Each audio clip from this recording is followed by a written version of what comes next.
নমস্কার। যে মানুষ পুজো পার্বণের দিনে যদি অতিরিক্ত রোগে ভুগছে তাকে রোগমুক্ত করতে হলে আমি আপনাকে একটা উপায় বলবো। কালী পুজোর অমাবস্যা রাতে করবেন। কটার সময় করবেন?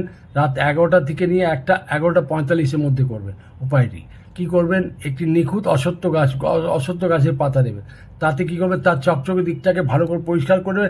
তার মধ্যে অল্প আতপ চাল দেবেন, 7টি গোলমরিচ দেবেন, কালো গোলমরিচ। আর তারপরে কি করবেন? সেটাকে রোগাক্রান্ত যে মানুষ আছে তার মাথার উপর দিয়ে 7বার অ্যান্টি ক্লকওয়াইজ ঘুরিয়ে নেবেন, কালো কাপড়ে বেঁধে নেবেন। তারপর বাঁধার পর ঘরের যে কোনো কোণায় রেখে দিন। পরদিন সেটাকে জলে, নদীতে, পুকুরে অথবা যে কোনো গাছের করে দিতে পারে।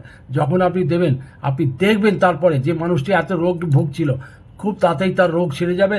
আর এটা মানে আপনাকে বলবো যে এই ক্রিয়াটি আপনি এর ক্রিয়াটির সাথে নজর দোষও কেটে যায়। আপনি এটা খেয়াল রাখবেন, এটা অবশ্যই করবেন। যে বেচারা খুব ভুগছে, খুব কষ্ট পাচ্ছে, তার উপর দিয়ে এই উপায়টা অবশ্যই করুন।